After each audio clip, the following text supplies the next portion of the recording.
Many of you have heard expressions like delirium tremens, the squirrel, or little squirrel, but does everyone actually know what they really mean? My name is Sasha Albaum, and we're continuing the project I Want to Ask, discussing topics that can be hard to believe. Your likes and comments help promote this video, and thanks to them, more people get to see our story. And don't forget to subscribe, thank you.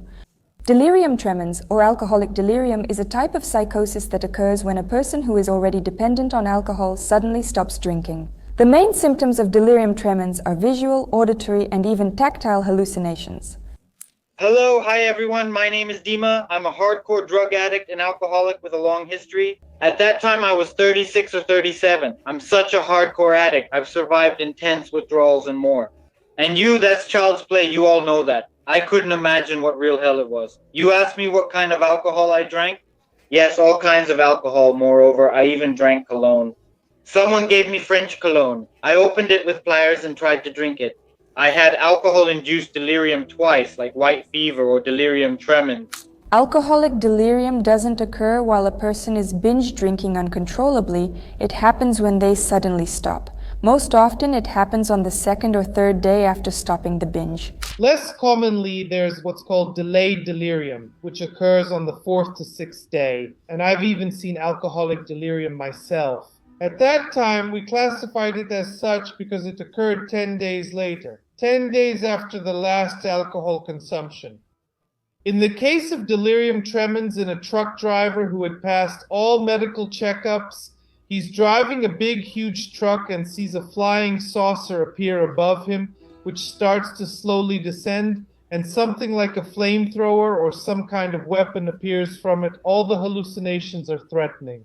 It starts to threaten him, and in order to dodge it, he begins to swerve on the highway with his huge truck. And in doing so, he causes a traffic accident in which 3 cars are completely destroyed and 4 people die. The patient is, of course, sent for an evaluation, a sanity evaluation, a narcological evaluation, and a thorough medical history is taken. During questioning, it turned out that this person had attended a friend's wedding a week ago and had been drinking for 2 or 3 days in a row.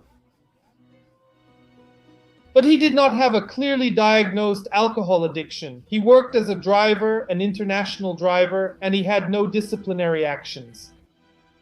That is, it is unlikely that a severe, serious, or long-term alcohol addiction would have allowed a person to keep this position. So it was an interesting, unusual case when delirium tremens occurred. First of all, it was delayed by a week. Usually it's 3 to 5 days. And secondly, it didn't happen to someone with a severe form of addiction. Withdrawal syndrome brings on an alcohol hangover that can lead to alcoholic psychosis. The person feels near death, with fluctuating blood pressure, a rapid heartbeat, worsening chronic illnesses, and mood swings from fear and anxiety to euphoria. It was a rundown apartment where I used to drink. I was walking in the spring as everything dripped. I told my mother honestly, I said, "Mom, I'm going to die." They arrived in an ambulance, checked my blood pressure, and doctors said I needed intensive care right away. They stripped me naked, inserted a drip catheter into my penis. I remember lying completely naked on that gurney, and tears were streaming down my face. She arrived to see me at the border between the second and third day. When I started having those delirium tremens episodes, I would hear music. Music would start playing in my head. I remember they tied me up. It's called restraints to the bed. They tied my arms and legs like this, made a crocodile so I couldn't move, and that's it. And then I started having those, I remember, usually with delirium tremens, people don't really remember much. I remember it felt like there were dumbbells, heavy weights tied to my arms, I tried to lift them, but I couldn't. But in reality, it was just my arms that were tied down. The nurses who were looking after me said I kept calling out women's names all the time, like Marina, Zina, Kylie. Then I was calling out, "Mom, help me, save me." And I was constantly talking, and I just couldn't sit still. Honestly, I barely remember any of that at all. You know what I mean? Yeah, I pretty much came to my senses. They take me up to the hospital room, and then the second wave of delirium tremens hits me. I walk around talking like I'm fine, but then out of nowhere, it comes back for a second round, and I get overwhelmed again. The second wave, and I'm back down. It comes over me again. I spent another week lying there. when I worked in the intensive care unit, severe alcoholic delirium, hyperthermic form, when basically the entire hallucination is a deception of the temperature center, the temperature regulation center in the brain. This lasted for weeks, and the patient died as a result. And an uncomplicated moderate delirium, an average one, lasts about 3, 5, or 6 days.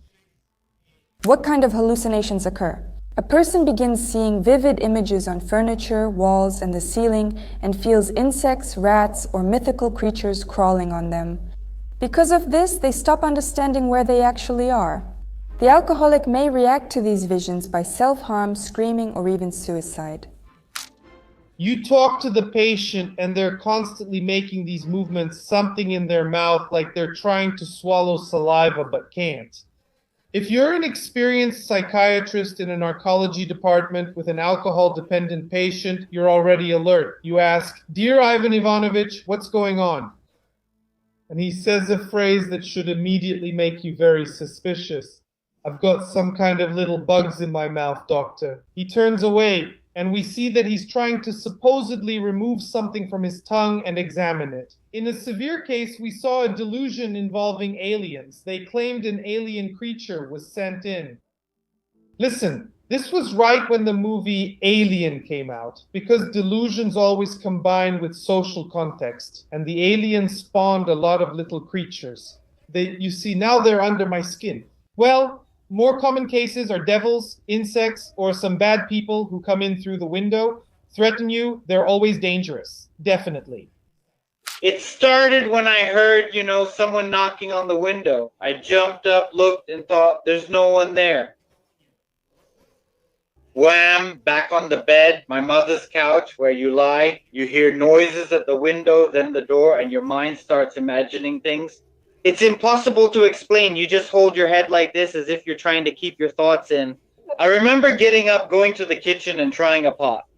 With fear and all, my mother had a curtain, so I just took it like this. So you peek out like this, peek out, and it feels like someone ran away. Well, some kind of shadow. Far away, a woman waved at me like this. I still remember, but I know it was nonsense. That couldn't be, since it was winter with snow, and the woman was standing there lightly dressed. I got up, went outside, and rubbed myself with snow. And I went to the store. The store opened at 7 in the morning. I hurried and bought that saving liquid, that poison, quickly, and it kind of went away. I told myself, I won't let that happen again. But the doctors say if it came once, the delirium tremens, the delirium, right? It will keep coming back. It's like Pandora's box once you open it. In cases where they remember something and have some self-awareness for a while, it really scares them. He says, yeah, there are flies on the floor, threads in my mouth, then looks around. Or is it, I thought, as he asks a rhetorical question during therapy. It also happens that an alcoholic behaves overly friendly and tries to do some noble deeds, for example, to save someone from crawling insects or demons. But this state can change in the blink of an eye. I remember there was even a court case where a patient in alcoholic delirium, excuse me for the shocking content, killed his entire family. Well, that was already a subsequent criminal case, a psychiatric forensic examination.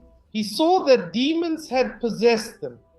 First, he felt it, and second, he saw it by certain signs, like the skin rising on their heads, and he thought he had to kill those demons. They themselves, the relatives, asked to be killed, and then they would feel better. If a person stops drinking, it doesn't necessarily mean they will have alcohol delirium or the shakes. For that to happen, a lot of conditions need to coincide, and some of those conditions are genetic and, let's say, neurobiological. The main cause of the shakes is, of course, alcoholism, which leads to chronic intoxication and disruptions in brain function. You need to call an ambulance immediately and consult a narcologist. My close using buddy and I decided together to quit. We were shaking together. We thought it would be easier to go through it as a pair. Then he gets up, leaves, and comes back with an axe. Just think about it. I'm lying there and he comes back with an axe. My name is Dima. Yeah, I don't remember what he called me, but let's say it was Maxim, right? And Maxim says, "Why are you lying with my wife?" And he was looking at me with the axe. Seriously, I realize it now, but I've heard about a lot of cases. Someone gets stabbed, someone else gets stabbed, or someone gets thrown out of a window. I say, "Sir Yoga, calm down. It's me. But he's standing there with these crazy eyes. What are you doing with her? What are you doing with her?" Basically, honestly, I ran away. I ran away and told the neighbors, I said, call an ambulance. This guy has delirium tremens. You know, I'll comment on one folk remedy and explain why it's dangerous. In fact, addiction doctors know this too, that sometimes when the condition is very severe and we just need to buy some time, we use alcohol itself. A way to hold out until the ambulance arrives. That is, I still don't advise people to try to do anything on their own. But what if it's not delirium tremens? I'm the person who went to the cemetery and looked at where I would be buried, and I thought, I'll survive November, I'll die in December, and I thought I want to die in the spring. Because it would be easier for the grave diggers to dig the grave, you know? I buried myself. If this is happening to you, know that it's not the end. There's always a chance to come back. You know, when a year or a year and a half passes, you kind of count it as clean time. Now, well, I think it's been 6 or 7 years. I've already stopped counting. Thanks to the fellowship, to my anonymous brothers, to Alcoholics Anonymous, thanks to the program, let's join hands together. Here, take my hand, my friend, my brother. Come on, let's get out of this state. It's possible. Wishing you health, sobriety, and all the best. Thank you.